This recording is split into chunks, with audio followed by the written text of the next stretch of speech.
प्रतिदिनी माणसांना या भूतलावरती जीवन जगत असताना काही जबाबदाऱ्या असतात, काही प्रश्न असतात, काही चिंता असती, काही त्यांच्या जीवनामध्ये समस्या आणि संकटं असतात. परंतु मी आपल्याला सांगू इच्छितो, या सर्व गोष्टी घेऊन आपण प्रभू परमेश्वराकडे गेलं पाहिजे.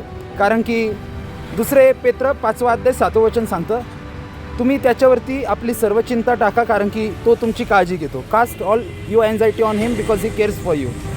त्याचप्रमाणे 2 इतिहास 7 अध्याय त्याचं 3 वचन सांगतं, परमेश्वर चांगला आहे, त्याची दया सनातन आहे. आणि म्हणून मी आपल्याला सांगू इच्छितो, त्याच्यावरती आपण सर्व चिंता टाकली पाहिजे.